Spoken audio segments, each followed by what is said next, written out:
Ito po ang patunay na itong si Isko Boy Benta Moreno talagang sobrang tindi ng pagiging Boy Benta at Isko Rap. Tingnan nyo mga boss ha, ibinenta niya ang Divisoria Public Market, ibinenta niya ang Paco Public Market, ibinenta niya ang City College of Manila Escolta, ibinenta niya ang Quiricada Fire Station, ibinenta niya ang Harrison Plaza, ibinenta niya ang Sases Basketball Court, ibinenta niya ang Pedro Hill Health Center, ibinenta rin niya ang Hospital ng Maynila Original Building. Nangutang ng 25 billion sa DBP. Ano ba naman yan, Isko? Imposible naman po na ibinigay niya lahat yung mga pera na yan na napagbentahan niya bilang tulong sa nakaraang pandemya sa mga taga Manila. Imposible yun, mga boss. Definitely, 80% ng pera na yon ibinulsa.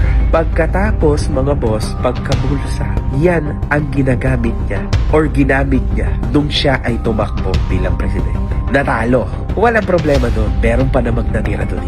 Babalik siyang mayor. Gamit pa rin yung pera ng mga taga-Manila. Samantala, sobrang dami ang naaberya. Tandaan nyo, yung mga ganyang bagay ay hindi po biruan. Hindi yan basta-basta inimbento lang. Lahat yan totoo.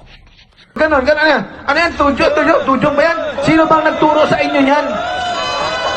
Wag po niyo po usuin yan kasi pang-adik po yan. Wag. Wag. Wag. Wag.